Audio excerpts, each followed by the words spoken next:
الحمد لله نحمده ونستعينه ونستغفره ونعوذ بالله من شرور أنفسنا ومن سيئات أعمالنا ما يهده الله فلا مضل له ومن يضلل فلا هادي له واشهد أن لا إله إلا الله وحده لا شريك له واشهد أن محمدا عبده ورسوله يا أيها الذين آمنوا اتقوا الله حق تقاته ولا تموتن إلا وأنتم مسلمون يا أيها الناس اتقوا ربكم الذي خلقكم من نفس واحدة وخلق منها زوجها وبث منهما رجالا كثيرا ونساء واتقوا الله الذي تساءلون به والأرحام إن الله كان عليكم رقيبا يا أيها الذين آمنوا اتقوا الله وقولوا قولا سديدا يصلح لكم أعمالكم ويغفر لكم ذنوبكم ومن يطع الله ورسوله فقد فاز فوزا عظيما أما بعد برشا مقطع حمد سنالر bizni yo'qdan bar qilib, turlidan-turli ne'matlar bilan bizni suyundirib, shodlantirib turgan, alamlarning tarbiyachisi ham idorachisi bo'lgan Alloh subhanahu va taolaga barcha maqtovlarimiz borib erishsaydi. Turibizdan chiqqan salovat shariflarda suyukli yaratgan shusha Qur'on hukmlarini bizga olib kelgan payg'ambarimiz sallallohu alayhi va sallam ruhina, anan ahli baytine borib erishsaydi. Elhamdülillah, aqlanın en hayırlı günü Cuma gününün Allahu Teala yeniden bizni eriştirdi. Şu günde en birinci yüzümünü, anlansın sizni takvalıkka şakıram. Çünkü takvalıkkına Allahu Teala'nın ecir savabını ümit etip, izgi iyilikli ameller kılı, hem Allahu Teala'nın gazabından korkup, günahlardan tıyılığına bizni bu dünyada da hem ahirette de uğuşka eriştirecek. Hem ahir şekilde cennette ilteşek. Hammana şu taqvalıqqa erişkende de en mühim bir şartı bulup tura taqvalıqның ul da bulsa günahlardan tıyılı. Biz bilemiz, birimiz de ferişte tugil. Her birimizning nindidir kimchiliklar, yetishsizliklarimiz var. Hatalanabız, yalgışabız. Hem şunun sebepli Allah tıygan, Allahu Teala yaramı işlerge digen ameller işlep koyabız. Çünkü Peygamberimiz de aytdi, Tirmizi jiyintığında keletiren sahih hadiste kulli badi adam hatta'un di. Her bir adam balası hatalı dedi. Yani her bir adam balası, her bir kişi yalgışuşan, hatalı. Ul gil dürüsüngüne işlep, gil her vakitte da iyilikli ameller gene kılıp yaşavşan tugil iken, Aqay bir vaqt ya unutulup, ya bilmişi, ya yalgışıp, günah qılıp qoya. Hatalana, Allah tıygan amellerini işlep qoya. Amma şuşu hatalanuşan, yalgışuşan kişilerinin de en hayırlısıdır. Nersedi? Ve hayrul hatta'ine tevvabun. Şuşu günahlı kişilerinin de en hayırlısı, en yaxşısı, en aybeti kimdi? Şuşu öz hatasını anlap, günah kılganına inanıp, tevbege kiluşu. Şuşu günah kılını tuktatuşu. Günah ikenin bilgenden son bu amelge yakında barmavuşu. Hem şulay Allah subhanahu wa ta'ala Nur suresinin 31. ayetinde ayta Tubu ilallahi cemi'a eyyuhal mu'minun la'allakum tuflihun de. Ey siz iman getirişi bendelerdi. Ey Allah'a şanuşlar, Allah'ını bar dip tanuşlar, Allah'a ibadet kıluşlar. Barıgızdadı Allah'a tövbege kiligizdi. Yani günah kılılarını da kimitigiz. Günah kılılardan tuktağızdı. Günah kılılardan yiraklaşıgız, şitleşigizdi. Belki siz şuşu günah kılılardan tuktau sebepli uğuşka erişirsizdi. Yani bu dünyada, ahirette de bahatli bulursunuzdi. Ey cemaat, çınlap da Allah'a şanılan kişi, ul nerse ul günah, nindi amelden Allah-u Teala riza tugil, nindi гамәл сәбәпле Аллаһы Тәгалә безне җәзага тартырга мөмкин, шуны белергә, омтылырга бурычлы. Һәм шуны белгәннән соң моны эшләүдән туктарга бурычлы.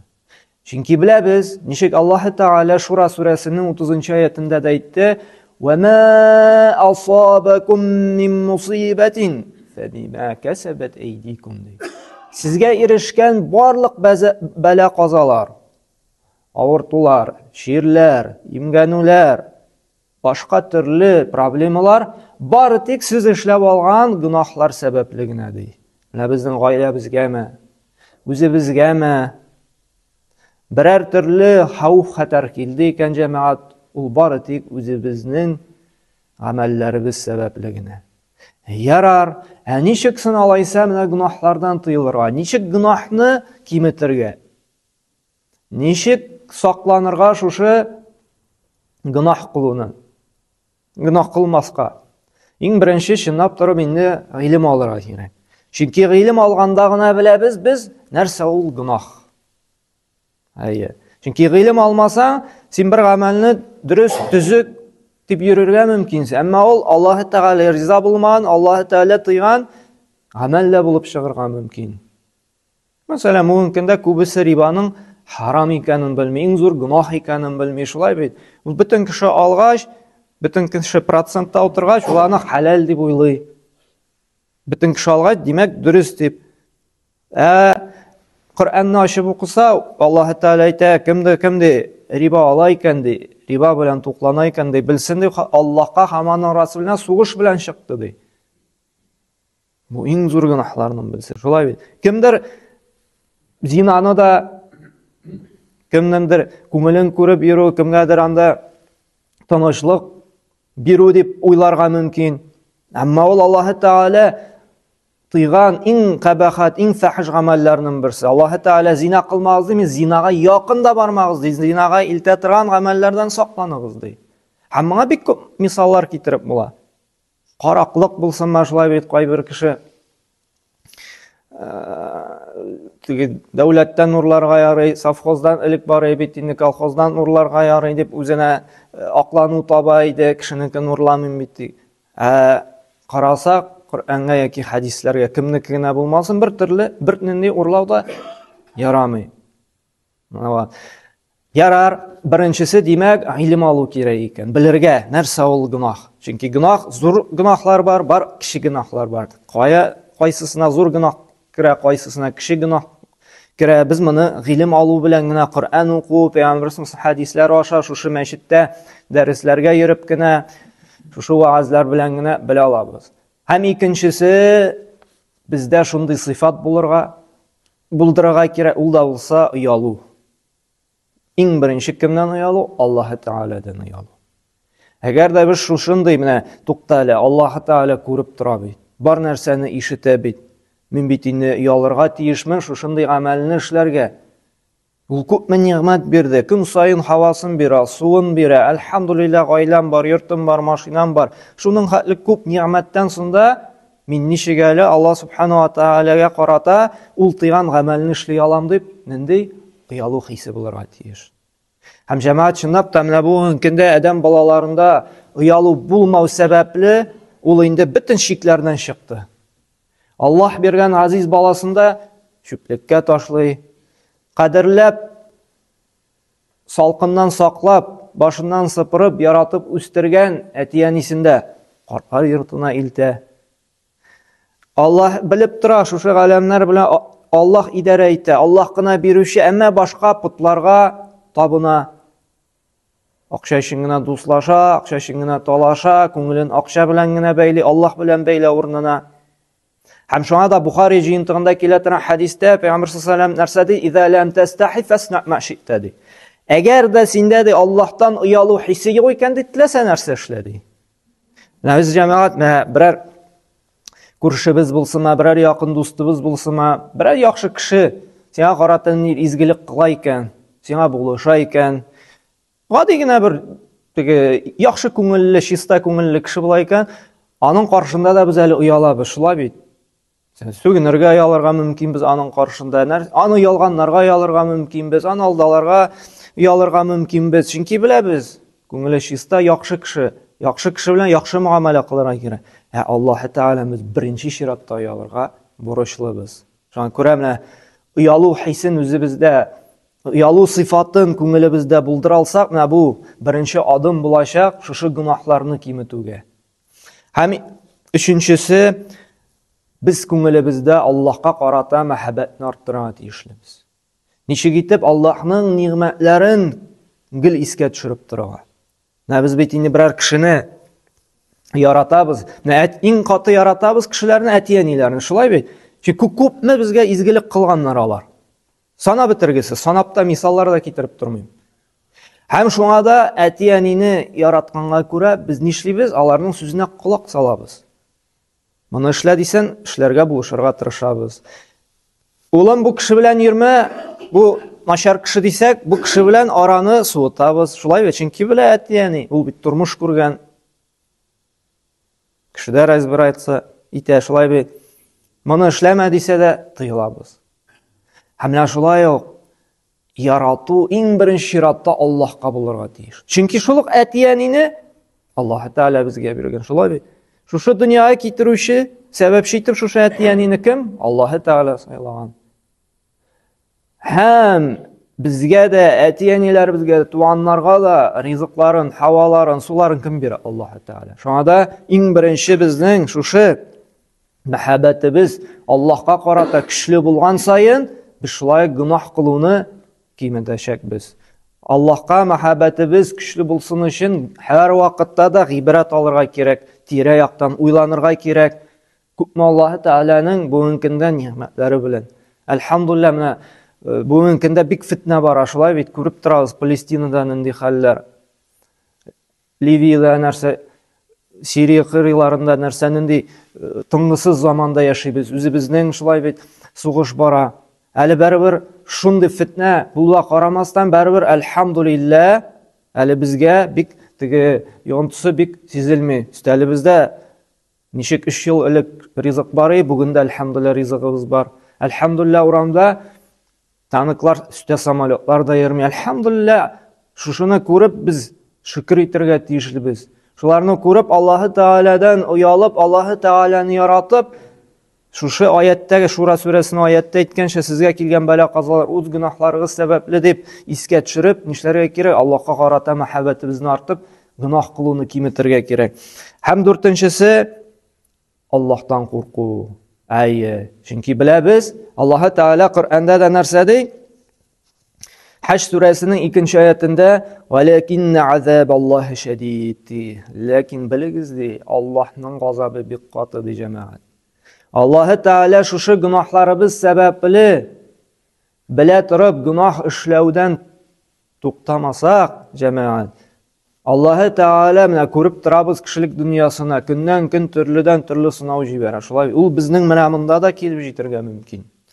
Шуңа да нишләргә кирәк? Булдыра алганча шушы гынаһларны белеп, гынаһлар кылуны киметергә кирәк, җәмәгать. Аллаһ Тәгалә бу дөньяда да безне азапларга, җәзага тартырга мөмкин, һәм кыямәт көнендә дә. Һәм инде менә әйткәнемчә, әйтеп алдык, Аллаһка мәхәббәтебез артсын өчен Аллаһның ниъмәтләрен гел искә төшерергә дип. Менә монда инде 5нче пунктка тагын бер кабатлыйбыз. Мәгърифәту ни'мәллаһи азза ва җал. Аллаһның ниъмәтләрен белү. Аллаһ Тәгалә менә Нәхл сүрәсендә дә әйтә: "Ва ин та'удду ни'мәталлаһи ла тухсуха", ди. Әгәр дә сез менә анализлап, тирә-якка карап, Аллаһның ниъмәтләрен саный башласагыз, ди, һич санап бетерә алмассыз, ди. Теге тормыштан да бер мисал бар бит әле, бер кеше гел зарлана торган булган тормышына. Я сәламәтлегеннән дә зарланган, я акча җитмәүгә зарланган, я гаиләсенә гел зарлана торган булган. Һәм бер хикмәт иясенә эләккәндә, хикмәт иясе инде моны әзрәк тынычландырырга дип әйткән. Мин шундый кеше белән ди, күзе күрми ди. Әйдә ди, операция ясатып ди, күзеңне алыштыртабыз ди.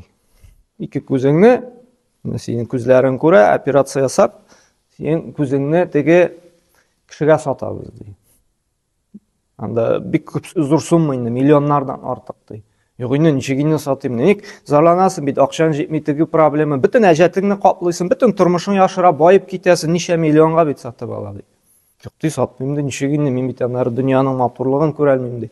Нәрсәгә сиңа күрергә син бит, болай да зарланасың, гел нәрсәне недоволен, нәрсәгә күрергә. Зато бит байысың, акчаң була ди, юк ди.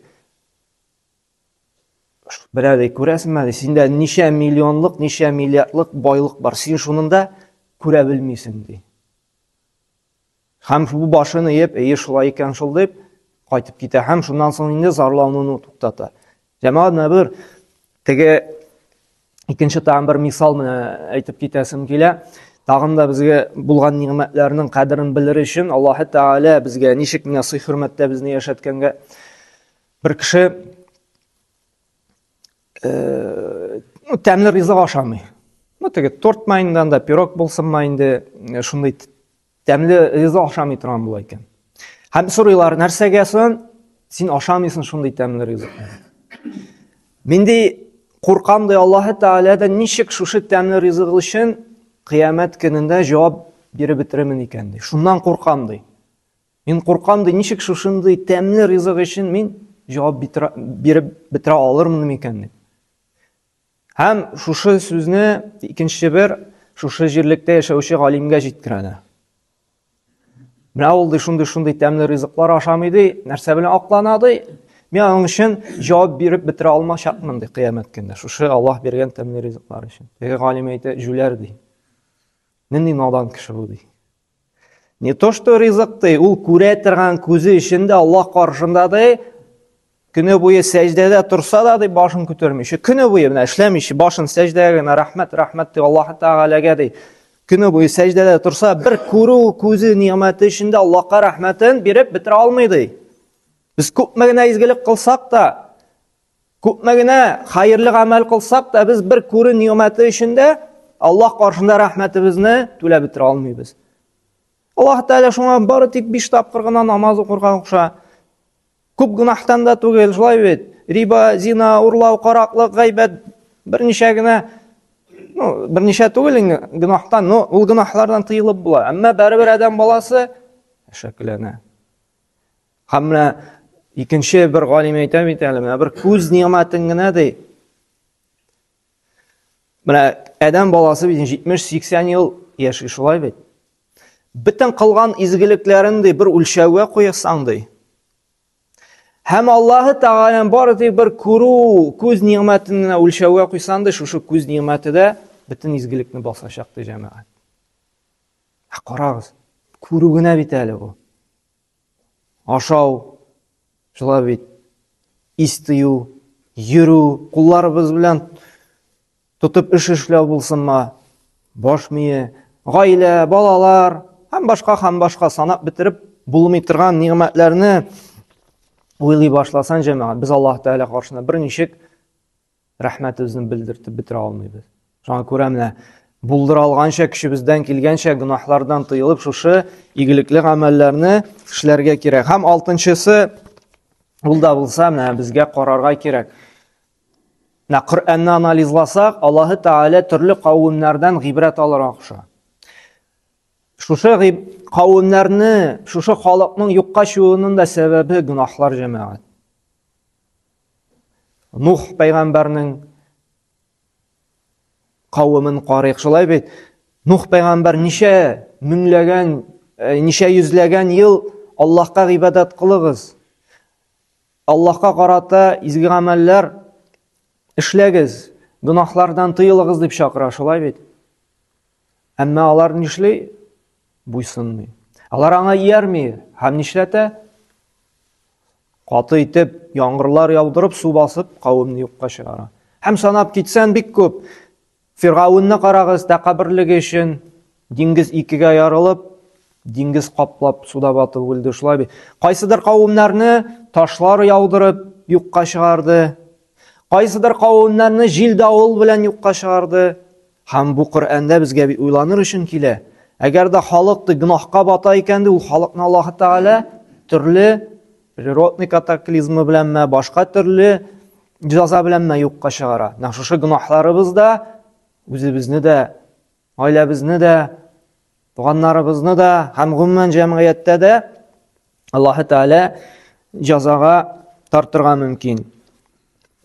Һәм гөнаһларыбыздан тагын тыелырга ярдәм итә, әгәр дә Аллаһ Тәгалә менә иман бирде икән, туры юлга бастырды икән, намазга бастырды икән, безгә шушы иманыбызны югалтудан яки фасиq, ягъни гөнаһ кылучы кеше исемен йөртүдән куркырга кирәк. Чөнки Аллаһ Субханаһу ва Тәгалә Хуҗрат сүрәсенең 11-нче аятында әйтә: "Бисал исмул фусуqa бa'дал иман" ди. Мөэминнәр иман китергәннән соң да фасиклык иясе бигрәк яман исем ди. Ягъни иман китергәннән соң да фасиклык, ягъни иясе дигән сүз. Фасик нәрсә ул? Зур гөнаһлар кылучы. Зур гөнаһлар нәрсә керә? Намаз укымау, Рамазан айында ураза тотмау,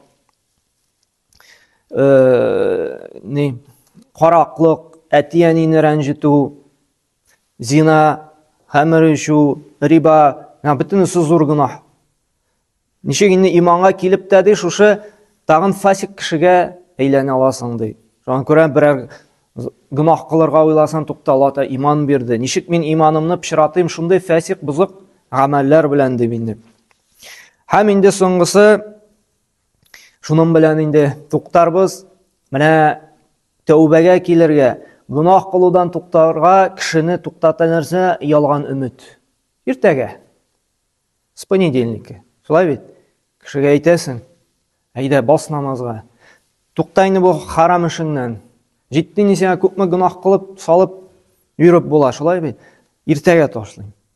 Икенче атнадан башлыйм. Ялган өмет. Җәмәгать, шушы ялган өметтә инде шайтанның төп коралы. Чөнки ул гел шитләштерә изгелекне гөнаһ кылудан туктауны. Әмма адәм баласы бер кайчанда белми кайчан үзенең үләсен. Аллаһ Субханаһу ва Тәгалә менә Луқман сүрәсенең 34-нче аятында әйтә: "Ва ма тадри нафсум маза таксибу адан". Бер адәм баласы да иртәгә нәрсә эшләгәнен, нәрсә кәсеп итәсен белми ди. Һәм шулай ук "Ва ма тадри нафсум би айи ардин тамут". Һәм бер кеше дә белми ди, кайсы җирдә адәм баласы үзенең үләсен ди. Беребез дә белми. Шуңа күрә Аллаһ Тәгалә яңа көн бирде икән, шушы көнеңне кулланып калырга кирәк нәрсәдә? Игелекле, хәерле гамәлләрдә. Һәм булдыра алганча нәрсә? Гөнаһлардан тыелуда. Чөнки любой момент йөрәк туктатма, инфарктма, инсультма, шулай бит, онкологияма, юл фаҗигасыма, любой, просто йоктаганнан соң уянмаска да мөмкин без. Булды бит инде тормышта шулай бит. Мин ничә таныш белешем, яшь килеш, йокларга иртә белән уянмады. Просто йөрәк туктаган. Аллаһның әҗәле җиткән, шулай бит. Без менә иртә планнар кырып ятабыз. Ярар, әле намазлы килеш, уразалы килеш, ниндидер изгелек белән китсәң, әле әлхәмдүлиллаһ, ниндидер өмет бар. Әгәр дә бер тапкыр да гомереңдә башыңны сәҗдәгә куймаган булсаң, бер тапкыр да бер көнеңдә ураза булмаса, бер нинди изгелегең булмаса, бу бит бик куркыныч. Аннан киткәч кайтып булмый. Шул вакытта имансыз киткән булсаң, Алла сакласын, бар бит шундыйларда Аллаһ юк дип, кем күргәне бар әле дип, Аллаһ инкар итә. Шундый хәлдә китсәң, Алла сакласын. Берне кичерүдә, туганнарыңда сиңа карата изгелек кыла алмаячак. Әле намазлы, иман белән китсәң, әле синең туганнарың ниндидер сиңа карата изгелек эшли алар. Шулай бит, хаҗ кылмаган булса, хаҗ кыла алалар, синең исеменнән садака бирәләр, сиңа карата дога кыла алалар. Шуңа күрә җәмәгать, туганнарыбызга, дусларыбызга нишлик аңлатыйк, җиткерик, ялган өмет белән яшәмик. Аллаһ Тәгалә көн бирде икән, шушы көнебезне кулланып калыйк. Аллаһ юлында, изгелектә һәм барча гөнаһлардан тыелуда. أقول قول هذا واستغفر الله لي ولكم من كل ذنب فإنه الغفور الرحيم